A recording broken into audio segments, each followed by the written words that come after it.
अनिराकरणं मे अस्तु तदात्मनि निरते यौपनिषत्सु धर्माः ते मयि सन्तु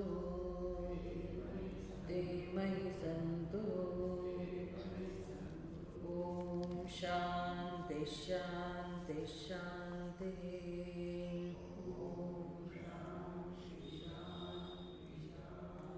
सत्यकामो जाबालः जबालां मातरम्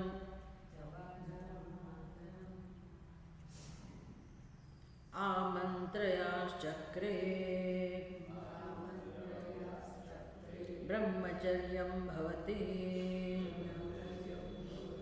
विवत्स्यामि किं गोत्रोऽहम् अस्मीति।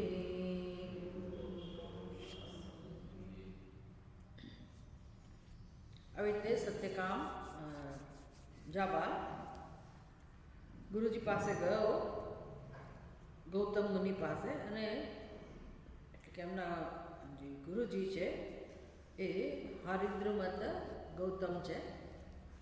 અને ગુરુજી શિષ્યના જે ઉત્તર આપ્યો સત્યકામે કે હું જાણતો નથી મારું પુત્ર, પણ મારી માતાનું નામ જાબાલા છે અને મારું નામ સત્યકામ છે. તો એ રુજુતા જે ગુણ છે એનાથી ગુરુજી પ્રસન્ન થઈ ગયા. એટલે આર્જવમ, ભગવાન જેને ગીતામાં આર્જવમ શબ્દ વાપરે છે જેના માટે. આર્જવમ એટલે રુજુતા, બહુ મોટું ક્વોલિફિકેશન છે, બહુ મોટો ગુણ છે બ્રહ્મજ્ઞાન માટેનો.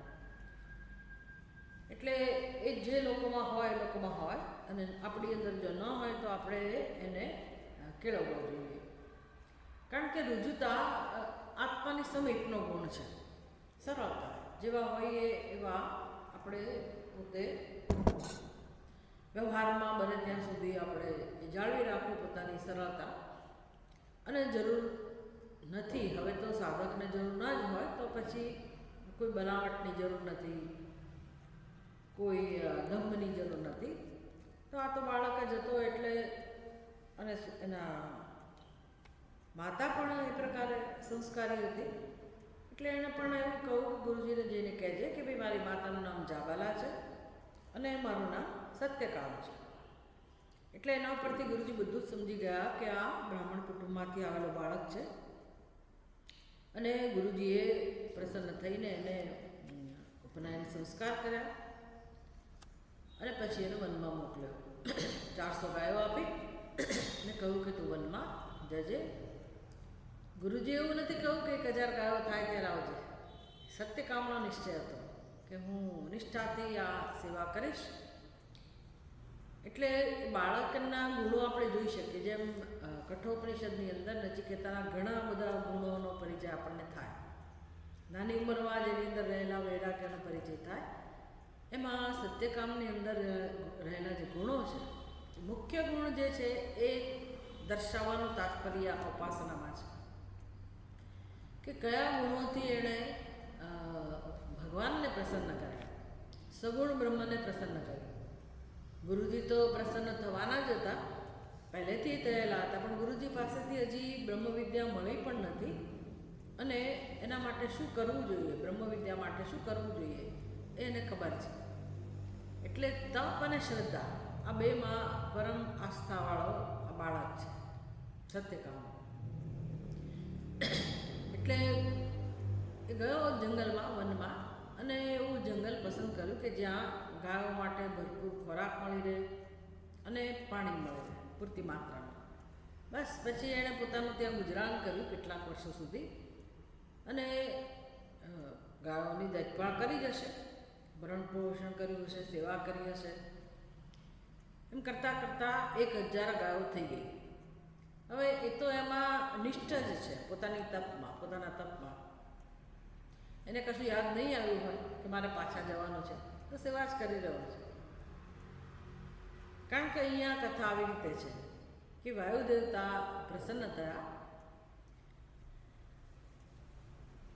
આપણી દ્રષ્ટિમાં એવું છે કે દેવી દેવતાઓનો નિવાસ ક્યાંક અન્યત્ર છે, કાં તો આપણા અધિષ્ઠાતા દેવતા કે કુળદેવતા કે કુળદેવી એક અમુક જગ્યાએ જ બિરાજમાન છે મંદિરમાં, એ તો છે, એની ના નથી.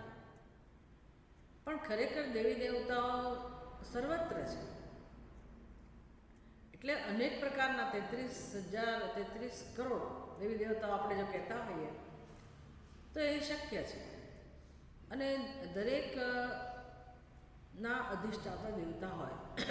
જેમ કે આપણે કવચનો પાઠ કરતા હોઈએ, દેવી કવચનો પાઠ કરતા હોઈએ, તો એમાં એ દેવતાઓને પ્રસન્ન કરવાની પ્રાર્થના હોય કે બુદ્ધિના દેવતા જે છે તે પ્રસન્નતાઓ મારી રક્ષા કરે, ચક્ષુના દેવતા એ પ્રસન્નતાઓ એ મારી રક્ષા કરે, શ્રોત્રના દેવતા પ્રસન્નતાઓ એ મારી રક્ષા કરે.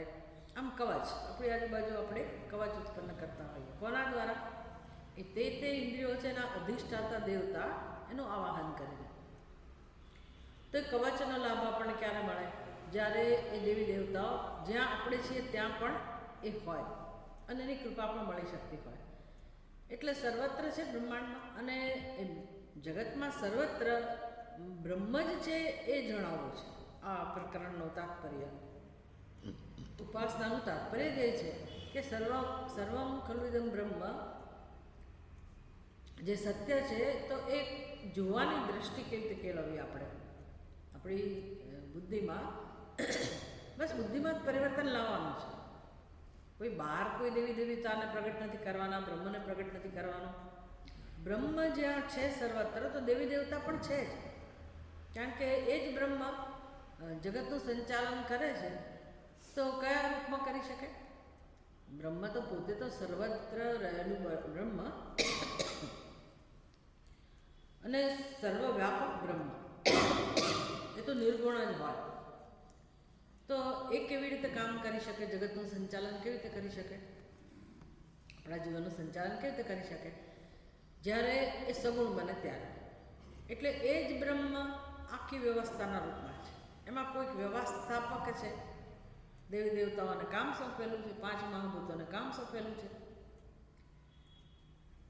ઉપનિષદમાં કહે છે ને કે જેની આજ્ઞાથી સૂર્ય ઉગે છે અને સૂર્ય અસ્ત પામે છે, જેની આજ્ઞાથી ચંદ્રમાનો ઉદય થાય છે, ચંદ્રમા અસ્ત પામે છે. 5 મહાભૂતો કેવી રીતે પરમાત્માની આજ્ઞાથી પોતાના કાર્ય કરે છે. મૃત્યુર્ધાવતી પંચમમિતિ, મૃત્યુ પણ એ પણ પરમાત્માની આજ્ઞાને અનુસાર પોતાનું કામ કરે છે. એટલે જેને જે કામ મળેલું છે, જેને જે કામ માટે નિમણૂક કરવામાં આવી છે, આ સગુણ બ્રહ્મ છે. પરમાત્મા પોતે જ આ બધું બની ગયેલો છે. બનવું જ પડે એવું છે. સગુણ બ્રહ્મના રૂપમાં એને પ્રગટ થવું જ પડે, તો જ જગતનું રક્ષણ થાય, જગતની સ્થિતિ જળવાય.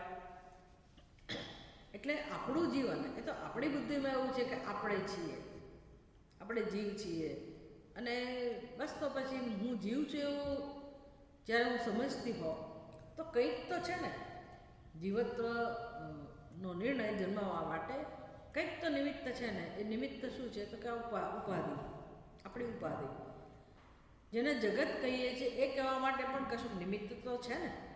બે આ જગત, પછી બીજું નિમિત્ત શું? તો કે જાગવું. ઊંઘમાંથી જાગ્યા જ ના હોત તો જીવ જગતનો અનુભવ જ ના થાત, પણ જાગવું એ પણ નિમિત્ત છે. આમાં બધો જે જીવનની વ્યવસ્થા જે આપણે જોઈએ છીએ, એને ચલાવનાર કોણ છે? કોના કયા પરિબળથી એ બધું ચાલી રહ્યું છે? જેણે આ સર્જન કર્યું હોય એને ખબર. એટલે એ પરમાત્મા જગતનું સંચાલન કરવા માટે શું કરે? તો કે દેવી દેવતાઓની નિમણૂક પણ કરે, અને એને કરેલી છે. તો વ્યવસ્થા ચાલી રહી છે જગતની અંદર. તો દેવી દેવતાઓના માધ્યમથી સત્યકામને ઉપદેશ થઈ રહ્યો છે.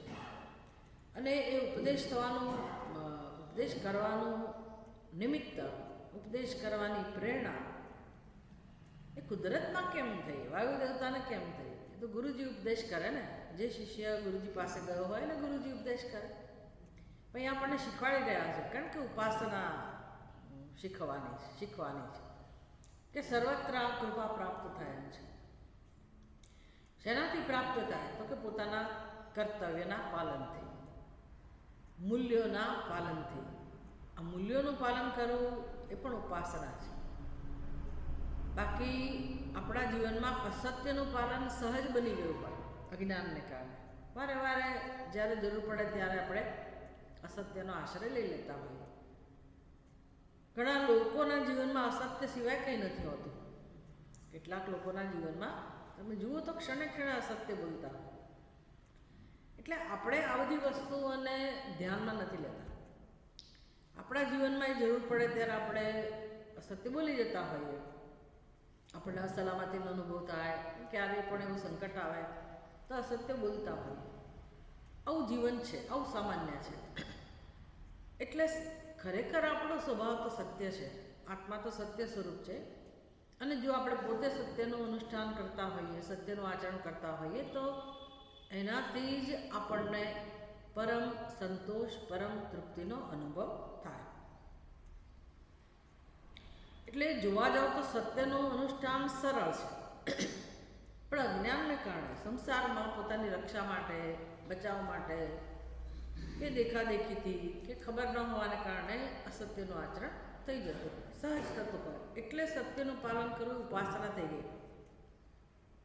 શીખવાડે કે જ્યાં સુધી મારા જીવનમાં સત્યની ઉપાસના નહીં હોય, સત્ય માટે પ્રેમ નહીં હોય, સત્યમાં નિષ્ઠા નહીં હોય, ત્યાં સુધી હું આત્મબળનો અનુભવ નહીં કરી શકું. અને આત્મબળનો અનુભવ ના થાય, આત્મબળ ના હોય આપણી પાસે, તો આત્મામાં પ્રેમ ના જન્મે, આત્માના જ્ઞાન માટે પુરુષાર્થ ના થઈ શકે. ચલો, આત્માના જ્ઞાન માટે તો પુરુષાર્થ ના કરી શકીએ, આપણી અંદર આત્મબળ ન હોય તો, પણ જીવન જીવવું પણ કઠિન છે જો આત્મબળ ન હોય તો. એટલે વ્યવહારમાં પણ કદાચ એવું બને કે સત્યનું પાલન કરવાથી બહારથી આપણને બહુ સહાયતા ન મળે, સંઘર્ષ કરવો પડે, પણ ભગવાન આપણી સાથે હોય અને આત્મબળ આપણી સાથે હોય, એમ કરતાં કરતાં આપણો ઉદ્ધાર થાય, આપણું કલ્યાણ થાય. તો સત્યકામની અંદર એક તો સત્ય તો હતું જ, સત્ય સરળ રીતે હતું, સહજ રીતેના સ્વભાવમાં હતું. બીજું, સેવામાં નિષ્ઠા હતી. ગુરુજીએ કહ્યું એટલે એણે તરત એ આદેશ સ્વીકારી લીધો, અને એ સેવામાં જે એની તત્પરતા છે, એટલે એણે કહ્યું કે હું આ કામ શ્રેષ્ઠ રીતે કરી આપીશ. કયું કામ? ગાયોનું સંવર્ધન કરવાનું. તો 400 ગાયોમાંથી હું જ્યાં સુધી 1000 જેટલી ગાયો ના તૈયાર થાય ત્યાં સુધી પાછો નહીં આવું. અને વનમાં બીજું શું હોય, એની પાસે શું હોય, જે કંઈ ખાતો હશે ખબર નથી આપણને, આપણે તો માની જ લેવાનું, અનુમાન જ કરવાનું, પણ કર્યું તો હશે જ, ખોટી વસ્તુ તો નહીં જ હોય. એટલે એણે વનમાં જઈને જે કંઈ તપશ્ચર્યા કરી, તપશ્ચર્યાની પાછળ એની જે શ્રદ્ધા છે, શ્રદ્ધા એટલે કે એમાં નિષ્ઠા, શ્રદ્ધામાં પણ નિષ્ઠા અને તપમાં પણ નિષ્ઠા, આ એનું જીવન છે સત્યકામનું. એટલે જેટલા વર્ષો થયા હશે એટલા વર્ષો સુધી એના જીવનમાં આ જ પાયો હતો, શ્રદ્ધા, સત્ય અને તપ. એનાથી જેને બળ પ્રાપ્ત થયું, તો એમાં એ જે શ્રદ્ધા, તપ અને સેવા, આ બધું જ્યારે જીવન જીવી જ રહ્યો હતો, એમાં જ બ્રહ્મની ઉપાસના થઈ રહી હતી. અને એ બધા ગુણો પરમાત્માના તો છે જ, પણ દેવી દેવતાઓનું જગત પણ એનાથી જ ભરેલું છે, બધા દૈવી ગુણોથી, સાત્વિક ગુણોથી. તો દેવી દેવતા તો પ્રત્યક્ષ છે, આપણા માટે પ્રત્યક્ષ નથી, એ તો છે તો સર્વત્ર. તો એ કેમ ના અનુભવી શકે? સત્યકામની જે આ નિષ્ઠા છે જોઈ શકે ને દેવી દેવતાઓ પર. આપણને દેવી દેવતાઓ દેખાતા નથી, પણ અને આપણને ખબર નથી કે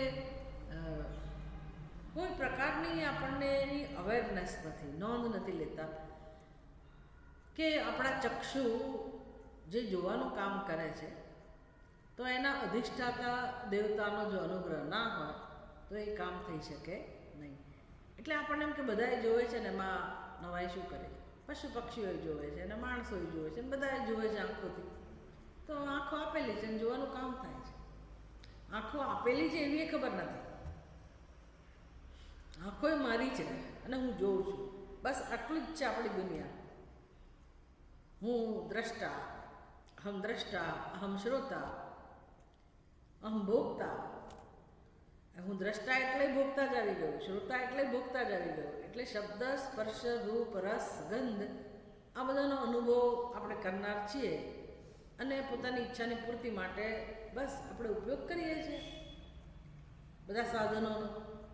એ સાધનોનો ઉપયોગ કરવામાં આ જે કરણો આપેલા છે ભગવાને, શરીર આપેલું છે, ઉપાધિ આપેલી છે, એવી ખબર નથી. મને ભગવાને ઉપાધિ આપી છે અને હું જગતનો અનુભવ કરું છું એવી કોઈ સમજ નથી. આપણી સમજ એટલી જ છે અહમ ભોગતા અને અહમ કરતા. એટલે એની નોંધ નથી લેતા આપણે કે શરીર મને આપવામાં આવ્યું છે. શરીર એટલે જ હું. એટલે પેલો વિવેક તો જતો રહો કે શરીર મને મળ્યું છે.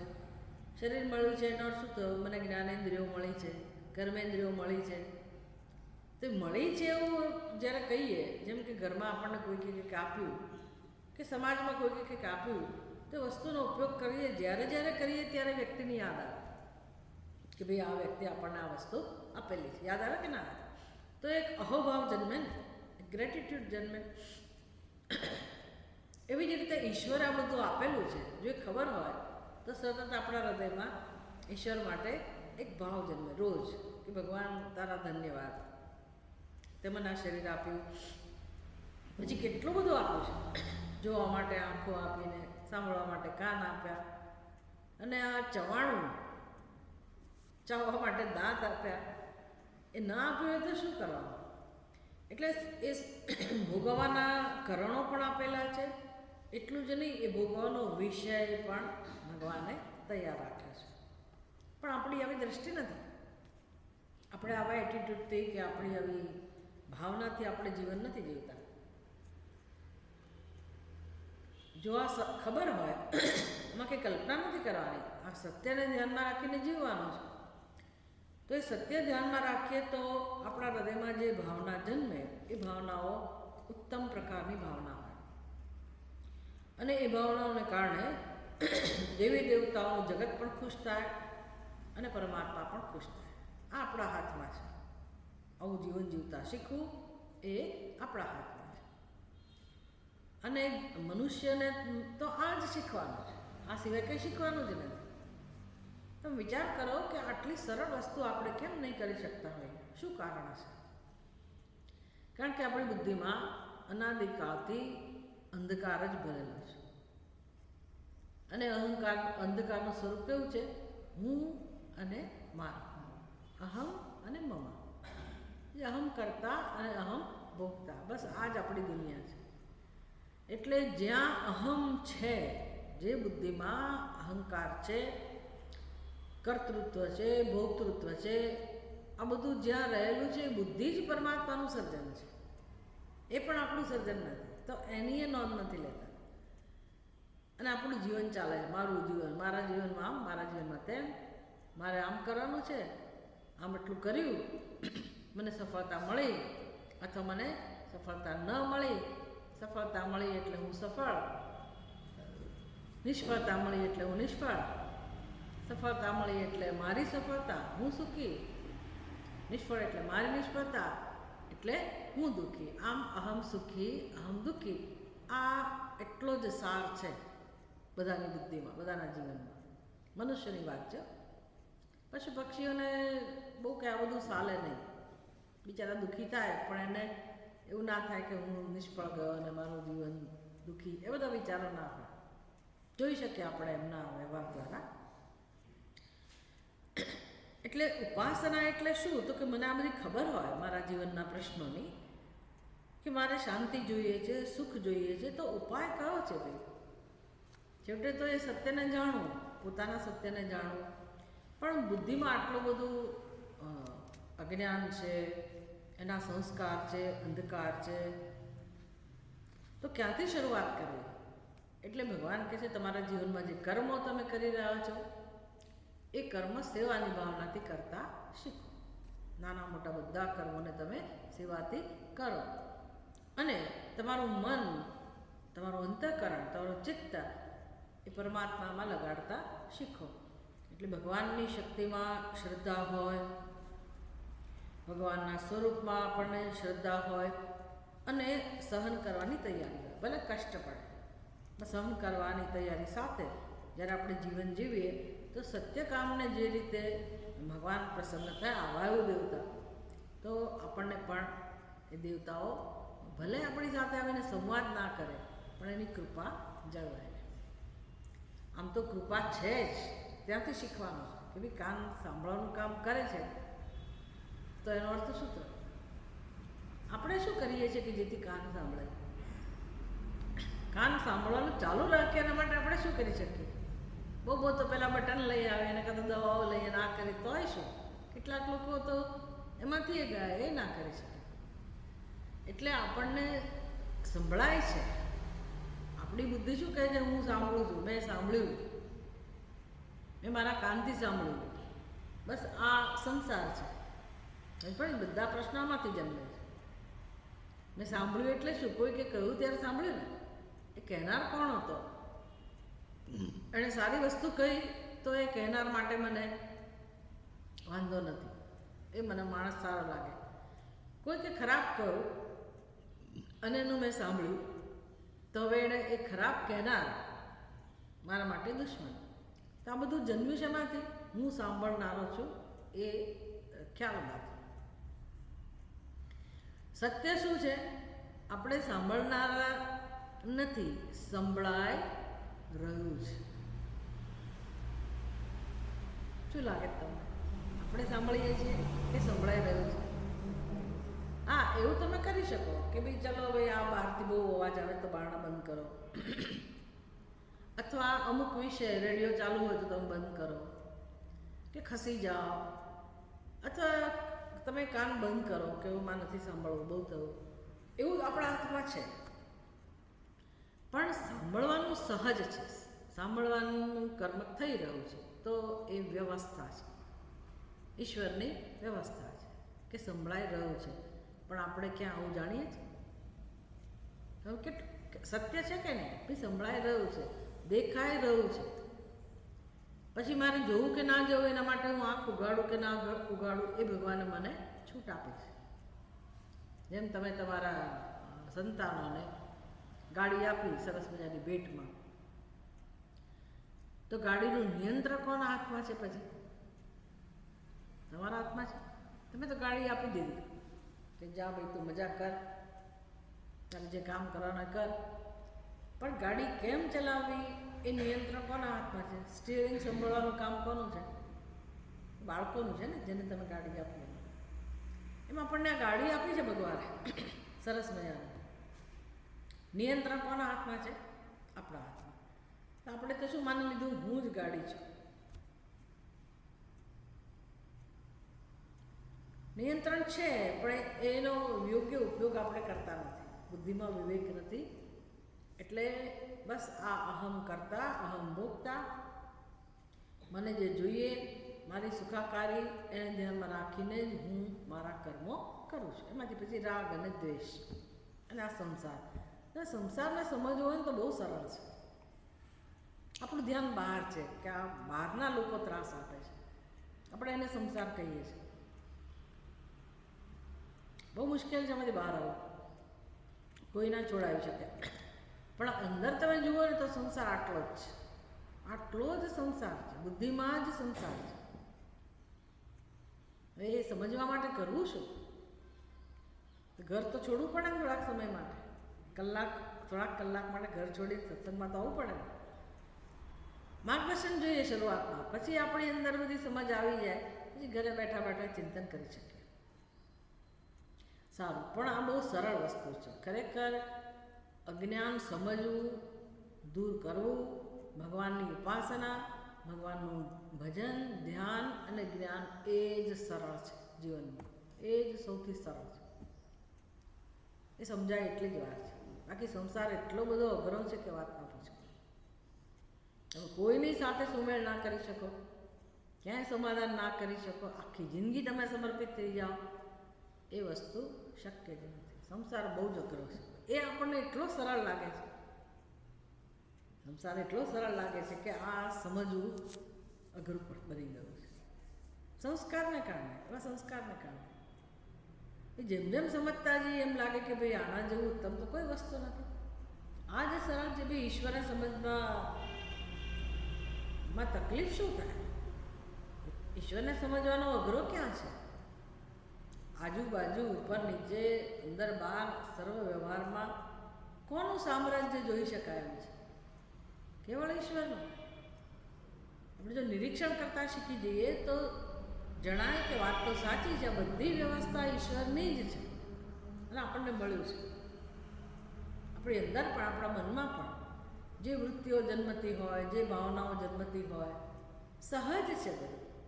શ્વાસ લેવાઈ રહ્યા છે, આપણે કંઈ મહેનત કરવી પડે છે? શ્વાસ લેવાઈ રહ્યા છે, લોહીનું ભ્રમણ થઈ રહ્યું છે, વાયુનું ભ્રમણ થઈ રહ્યું છે. કઈ શક્તિ કામ કરી રહી છે?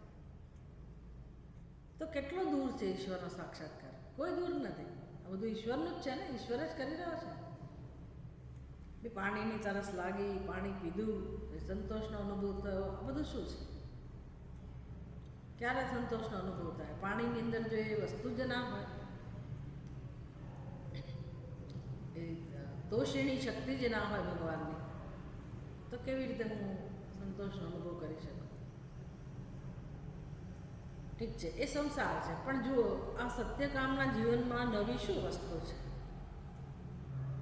આપણે માણસો જંગલમાં જઈને રહેતા હશે, નાના મોટા કામ કરતા હશે. એક જમાનો તો હતો ને કે આપણે એવું જીવન જીવતા હતા. શહેરમાં રહીએ છીએ, શહેરમાં રહીને આપણે પોતાના નાના મોટા કામ કરીએ છીએ, વર્ષો સુધી કરીએ છીએ.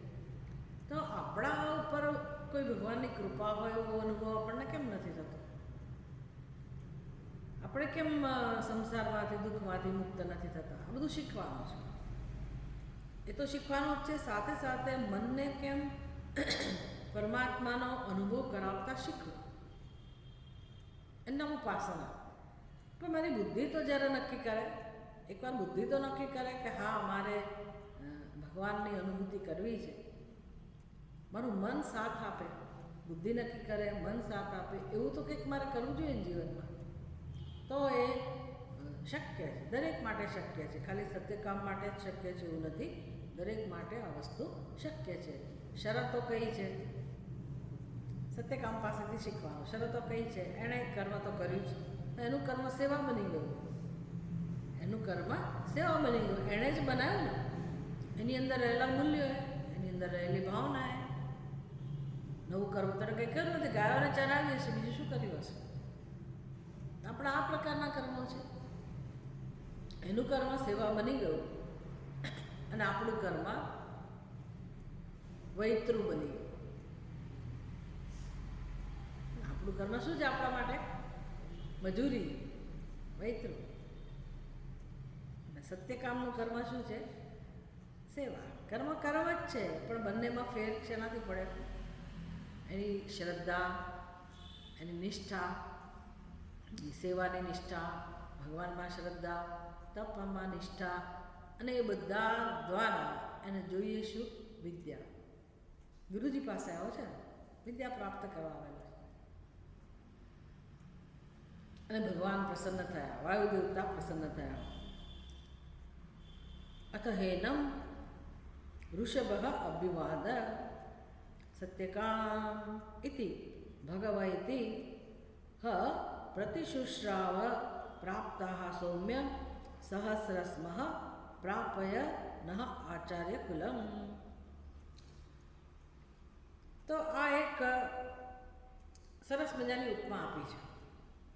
કથાનક જેને કહેવાય ને, કે ભગવાનની કૃપા કેવી રીતે પ્રગટ થઈ? તો કે વાયુ દેવતા પ્રસન્ન થયા અને વાયુ દેવતાએ નચિકેતા સત્યકામની પાસે જે ગાયો હતી એમાં જે બળદ છે એમાં પ્રવેશ કર્યો અને સત્યકામને એણે બોલાવ્યો.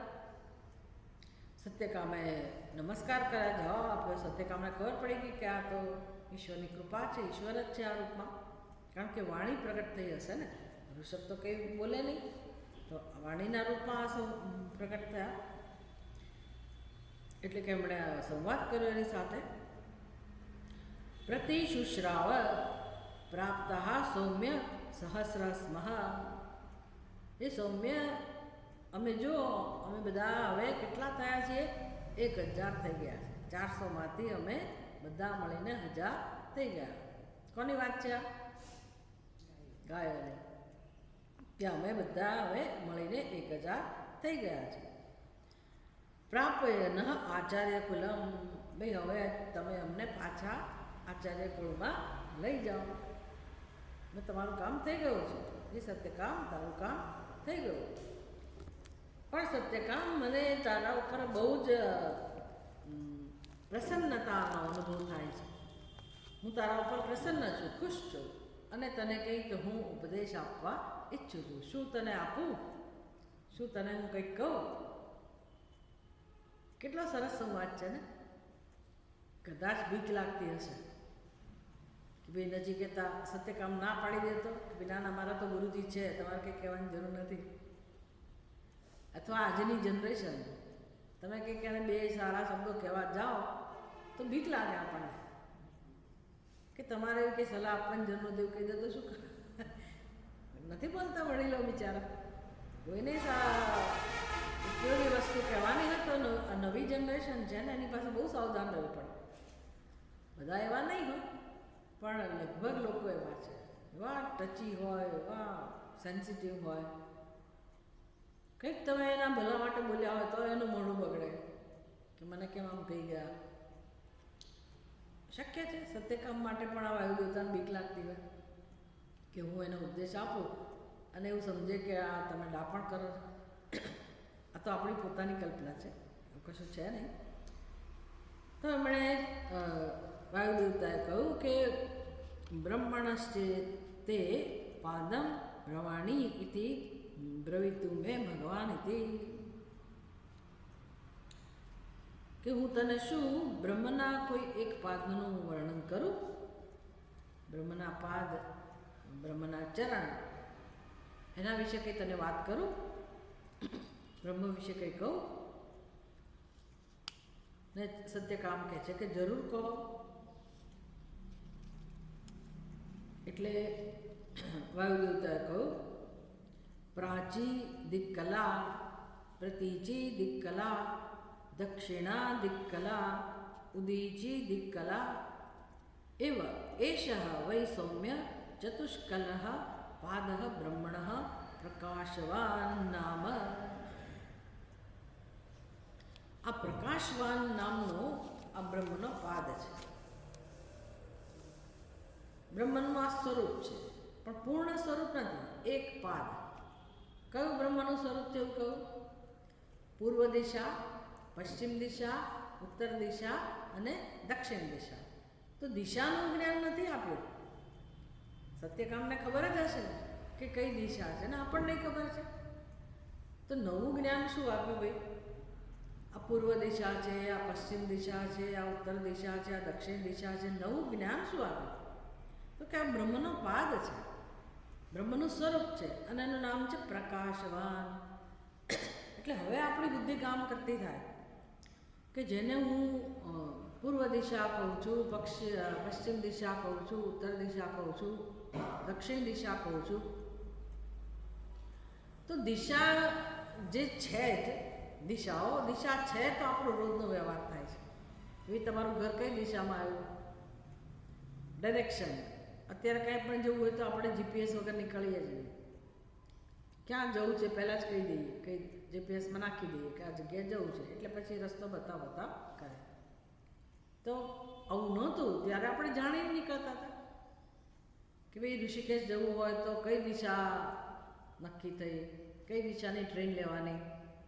દિશા વગર આપણો વ્યવહાર થાય નહીં. સવારમાં ઉઠી નહીં તે ઘણા લોકો પૂર્વ દિશા તરફ જ ડગલા ભરતા હોય ત્યારે, કે ઉત્તર દિશા તરફ જ ડગલા ભરતા હોય. આમ દિશાનું ઘણું બધું મહત્વ છે. પૂર્વ અભિમુખ બેસીને આપણે ભગવાનનું ભજન કરતા હોઈએ, અથવા તો ભગવાનની સ્થાપના કરવાની હોય તો પણ કઈ દિશામાં કરવી. એટલે દિશાનો ઉપયોગ તો કરીએ જ છીએ વ્યવહારમાં. દિશાનું સ્થાન તો છે, ચોક્કસ છે, પણ આ દિશાઓ ખરેખર શું છે આપણે જાણતા નથી. ખાલી કોન્સેપ્ટ મગજમાં છે કે આને પૂર્વ દિશા, સૂર્યનારાયણ ઉગે દિશાને પૂર્વ દિશા શીખવાડી દીધું એટલે એને પૂર્વ કહેવાય. પછી તમે એની સામે ઊભા રહો એટલે ડાબા હાથે જે આવે ઉત્તર દિશા, એની વિરુદ્ધ આવે પશ્ચિમ દિશા, અને જમણા હાથે એ દક્ષિણ દિશા. બસ આવી 4 દિશાનું જ્ઞાન છે. પછી બીજી દિશાઓ પણ છે, ઈશાન, અગ્નિ, નૈઋત્ય, વાયવ્ય, પછી ઉર્ધ્વ અને નીચે 10 દિશાઓનું વર્ણન પણ છે. પણ અહીંયા 4 દિશાઓ કહીએ, એની અંદર બધી દિશાઓને સમાવી લેવાની. દિશાઓ શેનાથી ભરેલી છે? દિશાઓ શેનાથી ભરેલી છે? ધારો કે આપણે અહીંયા ઊભા રહીને એમ કહીએ કે આ પૂર્વ છે અને આ દક્ષિણ છે, પણ તમે અહીંયા ઊભા રહીને આ બાજુ ઊભા રહો તો પછી આખી વસ્તુ બદલાઈ ગઈ. અથવા તમે અહીંયાની બદલે અહીંયા ઊભા હો તો પણ વસ્તુ બદલાઈ ગઈ. કે હવે તમારી આ ડાબી બાજુ હતી, આટલું નજીકનું હતું, પછી અહીંયા ઊભા રહો એટલે આ ડાબી બાજુ થઈ, બધું બદલાતું જાય ને. તો એ નક્કી શેનાથી થાય છે? આપણે જ્યાં ઊભા છીએ ત્યાંથી. તો આ તો બધું ખાલી અધ્યારોપ, પારમાર્થિક સત્ય તે થયું કે આ દિશાનો અધ્યારોપ થયો. અધ્યારોપ કોના ઉપર થયો?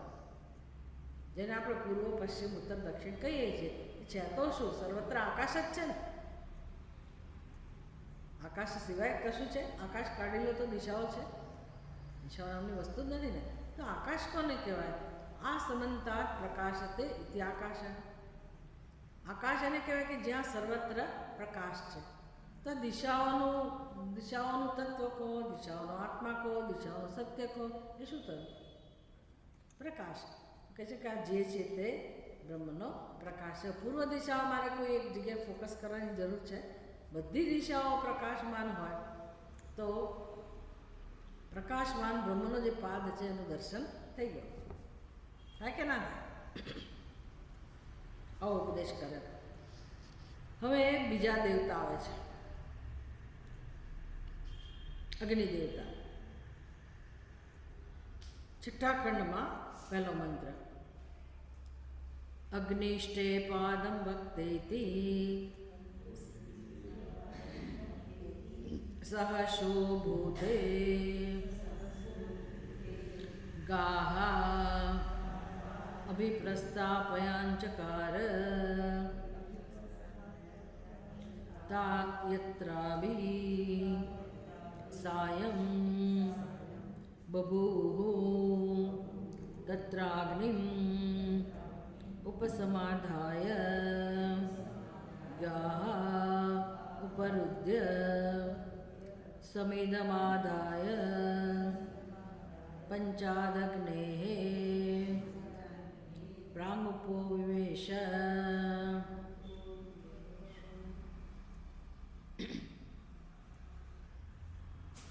પછી એ જે બળદ હતો જેમાં વાયુ દેવતાએ પ્રવેશ કરેલો અને સત્યકામને પહેલા પાદનો જેણે ઉપદેશ આપ્યો, એ બળદ કહે છે કે હવે તને અગ્નિ દેવતા ઉપદેશ આપશે. અગ્નિ ઇષ્ટે પાદમ વક્તેતિ. અને વૃષભ મૌન થઈ ગયો. બીજે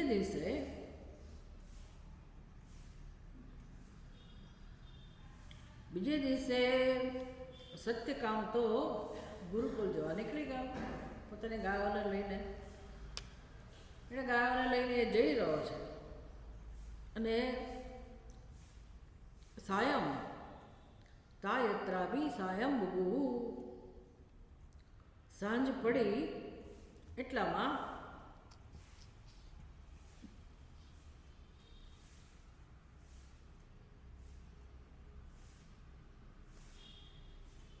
સાંજ પડી એટલે જંગલમાં કેવી પ્રવૃત્તિ હોય? જંગલમાં બધા જે શિકારી પશુઓ હોય એનો ભય હોય. તમે અત્યારે પણ ગીરમાં જાઓ તો જે નેસડામાં રહેતા હોય એ લોકો ગાયોને ચરાવવા દૂર દૂર ગયા હોય. ગાયો ઘણી બધી હોય, માલિકાનો 1 કે 2 જ હોય. સાંજ પડી ગઈ અથવા એ લોકો ત્યાં રહેવાનું હોય તો સાંજ પડે એટલે પોતાની સુરક્ષા માટે એ લોકો શું કરે? અગ્નિ પ્રગટાવે, તાપણું કરે ને. એટલે ઠંડી લાગે એના માટે કરે, પણ મુખ્ય કારણ કયું હોય કે અગ્નિથી આ બધા પશુઓ દૂર ભાગે. તો સત્યકામે આવું જ કરે. સાંજ પડી, અંધારું થઈ ગયું, તો ગાયોની રક્ષા કરવા માટે એણે શું કર્યું? અગ્નિને પેટાવ્યો.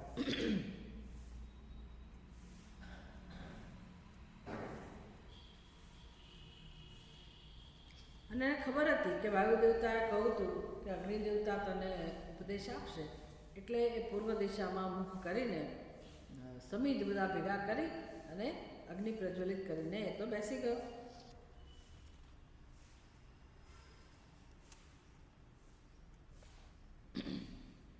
શ્રદ્ધા, વળી પાછી શ્રદ્ધા, એ વાયુ દેવતાએ કહ્યું છે એટલે અગ્નિ દેવતા મને ઉપદેશ કરશે, આવી શ્રદ્ધા.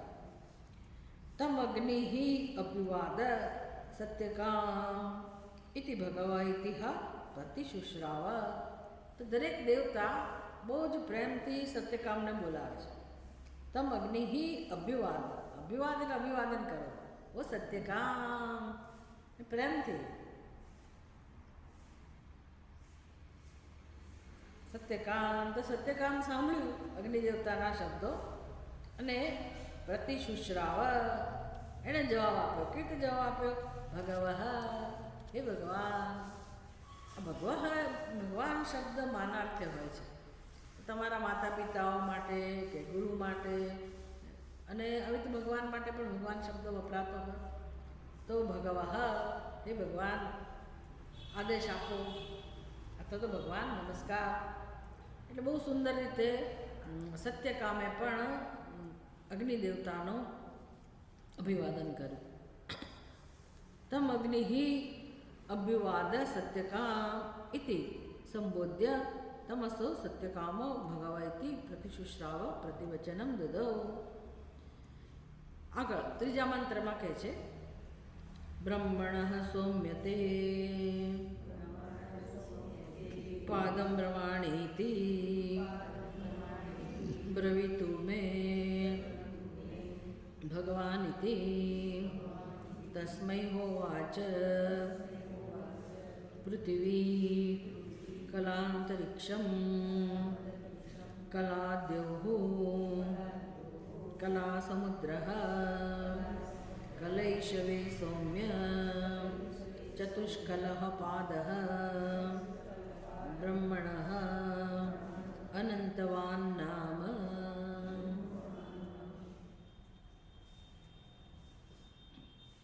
અગ્નિ દેવતા કહે છે કે હે સૌમ્ય, તે પાદમ બ્રહ્માણી, હું તને બ્રહ્મના પાદનો બોધ કરું, એના વિશે કંઈ કહું.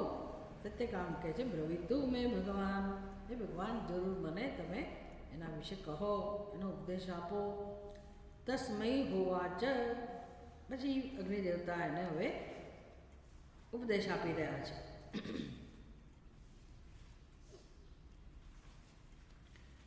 જેમ પ્રાચી દિક્કલા, આગળ વાયુ દેવતા કહો ને, પ્રાચી દિક્કલા, પૂર્વ દિશા, પશ્ચિમ દિશા, એવી રીતે અહીંયા હવે બીજી કળાની વાત છે.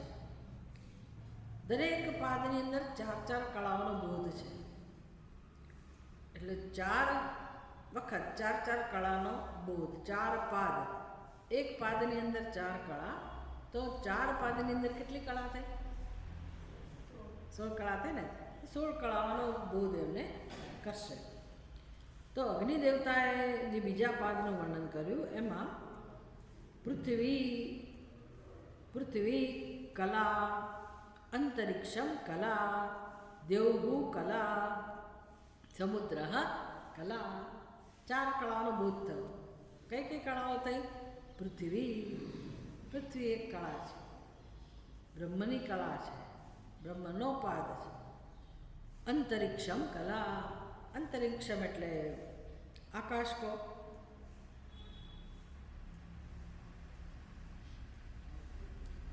પછી દેવહુ એટલે સ્વર્ગ કળા છે. અને સમુદ્ર પણ કળા છે. તો કશી વસ્તુ એવી નથી કે જેની આપણે કલ્પના કરવાની હોય. આપણે આનો પરિચય છે જ. હા, સ્વર્ગનો પરિચય નથી, પણ છતાં એટલી તો ખબર છે કે ઉર્ધ્વ લોક એટલે સ્વર્ગલોક અને નીચે એટલે પાતાળ લોક. આપણને એની ખબર તો છે જ, જાણીએ તો છીએ જ. સમુદ્ર કોને કહેવાય પણ જાણીએ છીએ, સમુદ્રનો પરિચય પણ છે, પૃથ્વીનો પરિચય પણ છે. એટલે આ બધું જાણીએ જ છીએ, પણ એનું કંઈ મહત્ત્વ નથી આપણને. સમજાય છે ને? આપણા જીવનમાં આ બધી વસ્તુઓનું મહત્ત્વ નથી. બહુ બહુ તો આપણે પગે લાગીએ, સમુદ્ર વસને દેવી, વિષ્ણુ પત્ની નમસ્તુભ્યમ, પાદ સ્પર્શમ ક્ષમસ્વ મે. આવું આપણે બહુ બધો શ્લોક બોલીએ, આમ જાણે કે ભક્ત હોય એવું લાગે આપણને, અહોભાવ જન્મે. ઠીક છે, સારી વસ્તુ છે, પણ આ તો આપણને રાત દિવસ પૃથ્વીને નોંધ લઈએ કે પૃથ્વી દેવી, પૃથ્વી માતા જે આધાર આપી રહી છે, એની ધારીણી શક્તિ છે, અને આપણે આપણું જીવન જીવી શકીએ છીએ, આપણા કર્મો કરી શકીએ છીએ. બધા જ જીવો પોતાનું જીવન જીવી શકે છે, એનો આધાર આ પૃથ્વી છે. તો પૃથ્વી દેવતા છે, પૃથ્વી દેવતા છે. એટલે સાક્ષાત્કાર થયો હતો કે ભાઈ મારે બ્રહ્મના સાક્ષાત્કાર માટે બીજું કશું વિચારવાની જરૂર નથી. જેનો જેનો અનુભવ કરો છો એમાં બ્રહ્મ રહેલું જ છે, તો એની નોંધ લેવાય. પૃથ્વી દેવતા, તો પૃથ્વી દેવતા સાથે મારો વ્યવહાર કેવો હોય, મારો એક ભાવ કેવો હોય. તો પૃથ્વી વગર મારું જીવન જ જ્યારે ના હોય, મારો વ્યવહાર જ ના હોય, તો પછી મારી બુદ્ધિમાં મારો સંસાર મહત્ત્વનો હોય, મારા દુઃખ, મારા પ્રશ્ન મહત્ત્વના હોય, કે પૃથ્વી દેવતાનો મહત્ત્વ? કઈ વસ્તુ મહત્ત્વની મને? બસ આટલું પરિવર્તન ધીરે ધીરે લાવવા માટે આ ઉપાસના છે કે બ્રહ્મ, જે બ્રહ્મને હું પ્રાપ્ત કરવા ઈચ્છું છું, જે ભગવાનના દર્શન કરવા ઈચ્છું છું, એ ભગવાન રાત દિવસ મારી સેવા કરી રહ્યો છે. અને આ કંઈ માત્ર ફિલોસોફી નથી, કોઈ કથા નથી, આ અનુભવવાની વસ્તુ છે, એમાં એનું દર્શન કરવાની વસ્તુ છે, અને આપણો ભાવ એની સાથે જન્મે, પૃથ્વી દેવી સાથે આપણો એક સંબંધ સ્થાપિત થાય. એટલે જેટલા જેટલા સૂક્ષ્મ બનતા જઈએ, સૂક્ષ્મ સ્તરે આ બધું આપણે જાણીએ, તેમ પૃથ્વીને સાક્ષાત બ્રહ્મરૂપે આપણે જાણી શકીએ કે જે છે એ બ્રહ્મ. શીખવાનું છે શું છેલ્લે? વસ્તુ કઈ જાણવાની છે? સર્વમ ખલ્વિદમ બ્રહ્મ. તો પછી આપણને શીખવી રહ્યા છે કે તમે જ્યાં છો, જે સમયે છો, અને જેનો તમને લાભ મળી રહ્યો છે, જેને કારણે તમારું જીવન ચાલી રહ્યું છે, એમાં તમારું જીવન છે જ નહીં. તમારું જીવન છે જ નહીં ને તમે જે પોતાને સમજો છો એવા તમે નથી. એટલે પહેલાં બહારથી તો બ્રહ્મનું દર્શન કરો, ચાર દિશાઓમાં તો બ્રહ્મનું દર્શન કરો, પૃથ્વીમાં તો દર્શન કરો, સમુદ્રમાં તો પરમાત્માનું દર્શન કરો, આજુબાજુ અંતરિક્ષમાં તો પરમાત્માનું દર્શન કરો. એનાથી પહેલે પાર જે કલ્પનાનો વિષય છે ત્યાં શું હોય સમજાઈ જશે. એટલે દેવગુરુ, સ્વર્ગમાં પણ બીજું કોણ હોય? પરમાત્મા જ હોય. એટલે અત્યારે આ ક્ષણે આજુબાજુ જે કંઈ અનુભવાય છે, છેવટે તો બ્રહ્મ જ છે એ સમજાઈ જવું જોઈએ. એ જ્યારે સમજાય ત્યારે મારી બુદ્ધિમાં જે સમજનારો છે ને એનો નાશ થઈ જાય. એને જવું પડે. ક્યાં સિદ્ધ થાય છે મને કહો? આમ તો ઉપનિષદને જ કહેવું છે કે તમારા વ્યક્તિત્વમાં તમે જેને હું કહો છો, એમ આપણે જે હું ને સમજીએ છીએ ને એવો હું ક્યાંય સિદ્ધ થતો જ નથી. ઉપનિષદને તો આટલું જ શીખવાડવું, પણ આપણી બુદ્ધિની સ્થિતિ જે છે, સ્થૂળતા છે, ભેદ બુદ્ધિ છે, તો એમાં દૂર દૂરની જે વસ્તુઓ છે ને, સમસ્ત બ્રહ્માંડ, સમસ્ત વિશ્વ, એમાં તો હું ભગવાનના દર્શન કરું. ભલે મારી બુદ્ધિ હજી મારી સામે ના જોઈ શકતી હોય, મારા સ્વરૂપનું એમને સમજ ના પ્રાપ્ત થતી હોય, પણ જેને હું સત્યતા આપું છું એ જગતમાં તો હું પરમાત્મા જોવાનો પ્રયત્ન કરું. એટલે એ સગુણ બ્રહ્મ અત્યારે જે છે, જે જગત આપણે એને કહીએ છીએ, એ વાસ્તવમાં સગુણ બ્રહ્મ છે, સાક્ષાત બ્રહ્મ જ છે. આપણી બુદ્ધિ કઈ રીતે જોવે છે? આપણી બુદ્ધિ કઈ રીતે જોવે છે? મારા કરતાં ભિન્ન જગત. અર્જુને ભગવાનને કહ્યું કે ભગવાન તમે આવું બધું વર્ણન કરો છો વિશ્વરૂપનું, મને વિશ્વરૂપ દેખાડો. મને ના દેખાડી શકો ભગવાન? અર્જુન ભગવાનનો એટલો બધો પ્રિય ભક્ત હતો તો ભગવાનને તો પ્રેમ જન્મ્યો કે અર્જુન આવું તમે ક્યારેય કર્યું નથી, કોઈને આ રૂપ દેખાડ્યું નથી, અને ભવિષ્યમાં આવું કંઈ બનવાનું નથી. ભગવાનને ખબર હતી તો અર્જુનને બતાવ્યું.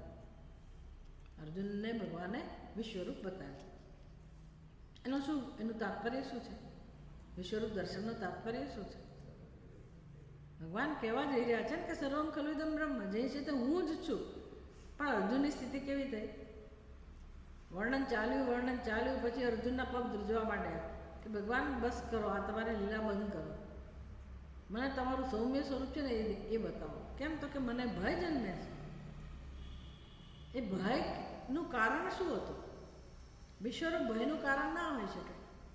ગમે તેવું વિકરાળ હોય, ભયનું કારણ શું કામ હોઈ શકે? જો એ વિશ્વરૂપ હોય, પરમાત્માનું સ્વરૂપ હોય, તો ભયનું કારણ કઈ રીતે હોઈ શકે? અર્જુનના માટે કેમ ભયનું કારણ જન્મ્યું? અને આપણા માટે તો રોજ રોજ ભય છે. જગતમાં જે કંઈ થાય એ બધાનો ભય છે, લોકોનો ભય છે, બધી બાજુએથી આપણે ભયભીત છીએ. તો અર્જુનના ભયનું કારણ શું હતું? અર્જુનની મુશ્કેલી, અર્જુનની ભૂલ ક્યાં થઈ? જ્યારે ભગવાન બધું બતાવી રહ્યા હતા, અર્જુનને પણ બતાવ્યું હશે વિશ્વરૂપમાં ભગવાને કે પાંડવો ક્યાં છે, કૌરવો ક્યાં છે. તો પોતાનો સમાવેશ શેમાં થાય છે? વિશ્વરૂપમાં થાય છે ને. એવું સ્પષ્ટ જોયું જ હશે ને અર્જુને. પણ પોતાની બુદ્ધિમાં કયો ખ્યાલ છે? હું દ્રષ્ટા, હું જીવ, હું અર્જુન, અને આ બધું ભગવાનનું રૂપ છે એની ના નથી, પણ હું તો અર્જુન જ. બસ એ પોતાની જાતને જુદી રાખી એટલે ભગવાનનું તો સ્વરૂપ આવું જ છે. હું બધું ભક્ષણ કરવા તૈયાર થયો છું, શબ્દ વાપરે છે ને ભગવાન. બધું ભક્ષણ કરી દેવું ભગવાનનું સ્વરૂપ છે. અને જ્યારે સંહાર કરી રહ્યા છે અને અર્જુન કહે છે કે આવું શું છે તમારું રૂપ? તો કે હા, હું બધા કાળનું પણ ગ્રહણ કરનારો છું અને અત્યારે તત્પર થયો છું બધું ભક્ષણ કરવા માટે. તો એને શું વાંધો છે? એનું વિશ્વ હોય તે ભક્ષણ ના કરે? આપણે ફરિયાદ કરીએ કેમ ભગવાન આવું કર્યું, કેમ ભગવાને તેવું કર્યું. બે એનું વિશ્વ છે, એ કરે. આ પ્રશ્નો ક્યારે જન્મે? હું જ્યારે એમ સમજું કે વિશ્વ મારા કરતાં ભિન્ન છે, તો જ આ પ્રશ્ન જન્મે. હવે ઉપનિષદને સમજાવવું છે કે તમે આવા છો જ નહીં, જે વિશ્વથી જુદા હોવા તમે છો જ નહીં. જે છે ઈશ્વરનું જગત છે. તમે જેવા હો એવા, લોકો જેવા હોય એવા, જગત જેવું હોય, બધું છે. શું છે? શું? ઈશ્વર સૃષ્ટિ. એ સારું ખરાબ એ આપણાથી શરૂ થાય છે. અનુકૂળ પ્રતિકૂળ એ આપણો પ્રશ્ન છે, આપણી વ્યાખ્યા છે, આપણો અધ્યારોપ છે. અને એ અધ્યારોપ ક્યાંથી શરૂ થયો? હું પહેલાં મારા ઉપર અધ્યારોપ કરું છું કે હું જીવ છું, કે હું મનુષ્ય છું. પછી આ સંસાર શરૂ થયો. ભગવાન કહે છે તું તારા ઉપરનો અધ્યારોપ તું કરે છે. એનો અર્થ એવો નહીં કે તું બની ગયો. જ્યારે આપણે પોતાને આવા સમજીએ છીએ, મનુષ્ય સમજતા હોઈએ, સ્ત્રી પુરુષ સમજતા હોઈએ, જન્મેલા મર્ત્ય સમજતા હોઈએ, માતા પિતા સમજતા હોઈએ, પતિ પત્ની સમજતા હોઈએ, સુખી દુઃખી સમજતા હોઈએ, ત્યારે પણ આપણું સત્ય તો કયું છે? સમજાય છે? આ શરીર સાથે કોઈ પરિવર્તન વગર પણ આપણું સત્ય કયું છે? કયું હોવું જોઈએ? બ્રહ્મ. બ્રહ્મ. તો પછી અનુભવમાં શું હોય? મેં કહું ને, જ્યારે સર્પ દેખાય છે તો ત્યારે અનુભવ કોનો થઈ રહ્યો છે? દોરડા. એમાં કોઈ શંકા ના થવી જોઈએ. ભાઈ સર્પનો અનુભવ થઈ રહ્યો છે ત્યારે વાસ્તવમાં કોણ અનુભવાઈ રહ્યું છે? દોરડું. તો મારે શું ફેરફાર કરવાની જરૂર છે? મારા ભયમાંથી મુક્ત થવા શું ફેરફાર કરવાની જરૂર છે? જે દોરડાને હું સર્પ સમજું છું, પહેલાં તો મને ખબર પડે કે આ મારો ભ્રમ છે. સાચું જ માની લીધું તો ભાગવાના જ છીએ, પછી ભય જન્મવાનો જ છે. તો હું પહેલાં વિચાર કરું કે મારો નિર્ણય સાચો છે કે કેમ. પછી હું ત્યાં કોઈક પ્રક્રિયા દ્વારા હિંમત કરીને જઉં, અથવા કોઈ લઈ જાય અને દેખાડે કે જો ક્યાંય સર્પ છે અહીંયા. સર્પની લંબાઈ જે છે કોની લંબાઈ છે? દોરડા. સર્પની જાડાઈ છે કોની જાડાઈ છે? દોરડાની. આમ બધી રીતે કોઈ મને એનો સ્પર્શથી પણ અનુભવ કરાવે કે જો આ દોરડું જ છે. અને આપણે હિંમતથી જ્યારે અડકીએ ખબર પડે કે વાસ દોરડું જ છે. પછી ભયનું નામ નિશાન રહેતું નથી. તો ત્યાં શું કર્યું? શું કર્યું? કામ શું થયું? એક જ કામ થયું, મારી બુદ્ધિમાં નિર્ણય બદલાયો. તો જીવનમાં બીજું શું કામ કરવું? જ્ઞાન એટલે શું લાગે તમને? શું કરવું? સમજાય છે ને? કામ ક્યાં કરવાનું છે? મારા નિર્ણયોને મારે બદલવાના છે. પણ તમે કોણ કહેનારા? હું શું કામ તમને સાંભળું? હું શું કામ આ શાસ્ત્રને સ્વીકારો? મારે કંઈ જરૂર નથી. મારા જીવનમાં કોઈ તકલીફ નથી. તકલીફ હોય તો હું જોઈ લઈશ. મારું પ્રારબ્ધ એ તો સહન કરવું જ પડે ને. એટલે માણસ આગળ વધે જ નહીં. બધું કોણ કરાવે છે? એ પોતાના વિશેનો ખોટો નિર્ણય. જ્યારે ભગવાન જેવા ભગવાન પોતાનું સ્વરૂપ દેખાડી રહ્યા છે, વિશ્વ સ્વરૂપ, તો એ વખતે અર્જુનની તાકાત નથી, અર્જુનનું સામર્થ્ય પણ નથી કે હું મારો સમાવેશ વિશ્વરૂપમાં કરી દઉં. એ નથી સમજી શકતો કે મારી ભૂલ ક્યાં છે, અને ડરી ગયો કે ભગવાન તમે તમારા સૌમ્ય રૂપમાં આવો. કેમ? તો કે મારે તો બસ એ તમારી ઉપાસના કરવી છે, તમારા એ દર્શનને હું ઈચ્છું છું. કેમ? તો કે એમાં કોઈ ભય નથી, આ વિકરાળ સ્વરૂપની મને જરૂર નથી. પણ તાત્પર્ય શું હતું વિશ્વરૂપનું? કે ભગવાનનું સૌમ્ય સ્વરૂપ પણ એની કલ્પના છે, એ પણ એક છે, એની ના નથી. પણ આ જે વિશ્વરૂપ છે એ પણ ભગવાનનું સ્વરૂપ છે જ ને. એ નહીં સમજીએ ત્યાં સુધી શું? સૌમ્ય સ્વરૂપ તો ઉપાસના માટે છે, પણ જ્ઞાન માટે તમારે શું કયા ભગવાનને પછી ભજવાના? જ્યાં સુધી મારા અંદર આત્મરૂપે રહેલા એ ભગવાનને જાણવાનું સામર્થ્ય નથી, ત્યાં સુધી હું શું ભગવાનના દર્શન વગર રહી શકું એમ છું? મારે મારું સામર્થ્ય વધારવું પડે કે સગુણના રૂપમાં પણ, વિશ્વના રૂપમાં પણ એ જ બ્રહ્મ હોય, તો પછી એનો અર્થ એ કે મારી ઉપાધિમાં એ જ હોય. મારો સમાવેશ એમાં જ થતો હોવો જોઈએ જગતમાં. કોઈ એમ નથી કહેતું કે બસ બ્રહ્મ સત્ય જગત મિથ્યા એટલે હવે તમે આ બધું નકામો. આ વેદાંતમાં જે આ બધું શીખવાડવામાં આવે છે ને, અધકચરું જેને કહેવાય, મોડર્ન વેદાંત પણ ઘણીવાર સ્વામીજી કહે બ્રહ્મ સત્ય જગત મિથ્યા એટલે બસ મિથ્યા મિથ્યા એટલે લોકો પછી એક તો સમજી જ ના શકે, અને આ જગત વગર તો જીવી શકાય એમ જ નથી. શરીર જ્યાં સુધી ત્યાં સુધી તો માણસનું જીવન છે, અને મિથ્યા મિથ્યા મિથ્યા એટલે પછી પોતાની જાતે જાતે વિચારવાનું શરૂ કરી દે કે આ શરીર તો મિથ્યા જ છે ને. એટલે હું તો રોજ એવું ધ્યાન કરું છું કે ભાઈ રમણ મહર્ષિ કેવી રીતે ધ્યાન કરતા હતા, એ રીતે હું ધ્યાન કરું છું કે હું મરી ગયો. ભાઈ એ રમણ મહર્ષિની વાત જુદી હતી. એમને હજી ઉઠતી અવસ્થામાં આ બધી અનુભૂતિ થઈ આગળ વધવા માટે, કે અંત નથી. એ આગળ જઈને શું શીખ્યા, એનું દર્શન કેવું છે એ તો માણસ જાણે જ નહીં. અને હું ઉપાસના શરૂ કરી દઉં કશા કોઈ પહેલાં વગર કે ભાઈ હું મરી ગઈ, અને આ શરીર તો એમ કે હું નથી. તો શરીર છે શું ભાઈ? આપણે તો શું શીખવાનું છે? સર્વમ ખલુ ઇદં બ્રહ્મ. એટલે હું નથી, હું નથી, હું નથી, એ મનોબુદ્ધિ અહંકાર ચિત્તાને ના આપણે ખુશ થઈ ગઈએ. ચિદાનંદ રૂપ શિવમ. પણ ભૂખ લાગે ત્યાં સુધી. પછી શું? પછી તો ભૂખ માટે આપણે એ જ પાસે મનમાં જ ઈચ્છા જન્મવાની છે ને કે મારે આ જોઈએ તે જોઈએ. મનોબુદ્ધિ અહંકાર તો હું નથી તો શું? તો પછી કંઈ વ્યવહાર થવાનો જ નથી. એ વ્યવહાર થાય છે તો વ્યવહારિક ભૂમિકામાં તો પછી કોણ છે? વ્યવહારિક ભૂમિકામાં કોણ છે?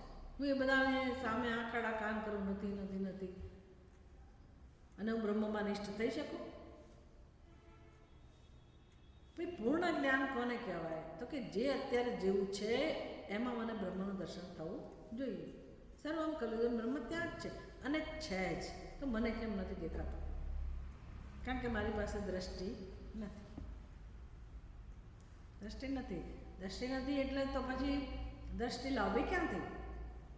તો આ ઉપાસના કે પછી તમે ભલે ઉપાસના નહીં, ભગવદ્ ગીતાનો ઉપદેશ સમજતા હો, એ બધું છે શેના માટે? દ્રષ્ટિ લાવવા માટે. દ્રષ્ટિ લાવવા માટે. એટલે દ્રષ્ટિ એટલે બુદ્ધિ. મને એ પ્રકારની બુદ્ધિ મળે. તો બાળપણથી જ આપણે ત્યાં તો પ્રાર્થના છે.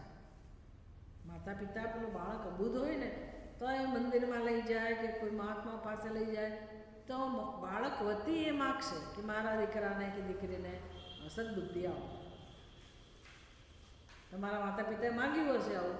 પછી મંદિરમાં તમે નાના ગયા હો તો તમે માગ્યું હશે કે ભગવાન મને સદબુદ્ધિ આપો. સદબુદ્ધિ એટલે શું એ તો ખબર નહીં હોય.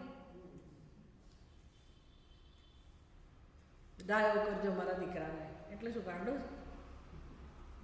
છે? ડાયો કરવો એટલે સદબુદ્ધિ. સદબુદ્ધિ એટલે શું? તો કે આ વિચારવા, સત્યને વિચારવાનો પ્રયાસ જે બુદ્ધિમાં થાય એ બુદ્ધિ એટલે સદબુદ્ધિ. સત્યને હું જાણું, બસ મારો નિર્ણય બદલાય, સાચી દ્રષ્ટિ આવે, સદબુદ્ધિ આવે તો અસદબુદ્ધિ જાય. અત્યારે આપણી અસદબુદ્ધિ છે. અસદબુદ્ધિ એટલે શું? જે અસત્ય છે એને આપણે હું કહીએ છીએ. અસત્ય છે એને આપણે હું કહીએ છીએ. એટલે હું સત્યમ જ્ઞાનમ અનંતમ બ્રહ્મ, સચ્ચિદાનંદ આત્મા એ હું હોઉં, અને પછી જે આ ઉપાધિ છે એને હું કહું, એનામાં સદબુદ્ધિ. એટલે મારું માપ નીકળી ગયું કે ભાઈ હું આટલો જ કે આટલી જ, શરીર જેવડા આપણે થઈ ગયા, એનામાં સદબુદ્ધિ. પછી ભાઈ શેના કારણે આવો નિર્ણય જન્મ્યો? તો કે ઉપાધિને કારણે. ઉપાધિનો વાંક છે. એણે મને કહ્યું કે તું શરીર છે. તમે સ્ફટિકને રંગીન માનતા હો, તેમાં સ્ફટિકનો વાંક છે. સ્ફટિક છે જ નિરંગ, એટલે કોઈ પણ રંગાની પાસે આવે તો એ રંગ પોતાના ગુણનો આરોપ સ્ફટિક ઉપર કરે જ છે ને. એમાં કોનો વાંક છે? સ્ફટિકનો કે રંગનો? કોનો વાંક છે? સ્ફટિક પીળો કે લાલ દેખાતો હોય તો એ પીળું ફૂલ કે લાલ રંગનો રૂમાલ એનો વાંક છે કે સ્ફટિકનો વાંક છે? એ રૂમાલ તો જડ છે, એ તો બિચારો જેવો છે એવો છે, એ ખાલી સ્ફટિકની બાજુમાં છે. જે વ્યક્તિ એવું કહે છે કે પીળા રંગનો સ્ફટિક છે એનો વાંક છે. કેમ? તો કે સ્ફટિકને જાણતો નથી. અને આ શું થઈ રહ્યું છે? પીળો સ્ફટિક કેમ દેખાય છે એ જાણતો નથી. સ્ફટિક પીળો દેખાય જ છે. બરાબર? પીળો દેખાય છે ત્યારે પણ સ્ફટિક કેવો છે? નિરંગ. એ કે રંગીન બની ગયો નથી. એમ અત્યારે આ ક્ષણે પણ આપણો આત્મા શુદ્ધ સ્ફટિક સંકાશન, સ્ફટિક જેવો જ છે, નિર્મળ જ છે, નિરંગ જ છે, નિર્ગુણ જ છે, આકાર વગરનો જ છે. પણ આ ઉપાધિ છે નજીક, એટલે એ આત્મા એવું જણાય છે. તો વાંક કોનો છે? જે એવું માને છે ને, બુદ્ધિમાં નિર્ણય થયેલો છે. ભાઈ આવું જ્યારે દેખાય છે આત્મા, એ પશુના રૂપમાં હોય, પક્ષીના રૂપમાં હોય, જળના રૂપમાં હોય, ચેતનના રૂપમાં હોય, તો પણ એવો બની જતો નથી. તો મારો તો નિર્ણય સુધારી શકું ને મારા વિશેનો. આત્મા એટલે હું. ભાઈ હું નથી, હું આ શરીર નથી. દેખાઉં છું, શરીરનો વાંક નથી, કોઈને વાંક નથી. તો ભાઈ બધા શરીરો છે, શરીર મેં બનાવ્યું નથી તો કોણે બનાવ્યું હોય? તો કે એમાં જ્ઞાન સિવાય કંઈ છે નહીં, તો એ બનાવનાર પણ કોણ હોય? જ્ઞાન સર્વજ્ઞ સર્વશક્તિવાન. તો અત્યારે જે છે બધું જ્ઞાનમય જ છે. સર્વમ જ્ઞાનમયમ રે રે સર્વમ જ્ઞાનમય. આવું છે. પછી જીવન જીવવાની મજા આવે કે ના આવે? ભૂખ લાગે તો કહીશું આ ભગવાન ના પાડી છે ખાવાની? કોઈ પણ તમે તમારા મહોત્સવ કરતા હો, જીવનમાં આનંદ લેતા હો, તો શું ભગવાનને વાંધો છે? વાંધો ક્યાં છે? જાણ્યા વગર જ્યારે જીવન જીવાય છે તો એ જીવનમાં કંઈ ભલીવાર નથી. કારણ કે એ જીવનમાં માગણી જ છે, પરવશતા જ છે. મને એક સુખ મળી જાય, મને આ મળી જાય, મને તે. અને કોણ સુખને માગણી કરે છે? જે પૂર્ણ છે તે. અને નથી મળ્યું સુખ, એની તો રામાયણ છે, એટલે દુઃખી. આ કથા કોની થઈ? બ્રહ્મની કે શરીરની? શરીરને સુખ દુઃખ સાથે સંબંધ નથી, આત્માને સુખ દુઃખ સાથે સંબંધ નથી. તો પછી આ સંસાર છે ક્યાં? કષ્ટ છે ક્યાં? માત્ર પેલા ખોટા નિર્ણય. બસ આ એક તકલીફ છે. અને હવે મોક્ષ જોઈએ છે તો શું કરવાનું? એટલે સમજાય છે ઉપનિષદના સૂત્રો, જ્ઞાનાત કૈવલ્યમ. જ્ઞાનથી જ મોક્ષ મળે. આત્મવિદ શોકમ તરતી. શોક જાય તો શેનાથી થાય? જાય આત્માના જ્ઞાનથી. જેને આત્માનું જ્ઞાન થઈ ગયું એના માટે શોક ગયો. ઓમ પૂર્ણમદ પૂર્ણમિદમ પૂર્ણાત પૂર્ણમુદચ્યતે પૂર્ણસ્ય पूर्णमादाय पूर्णमेवावशिष्यते। ॐ शान्ति शान्ति शान्तिः। हरिः ॐ। श्रीगुरुभ्यो नमः।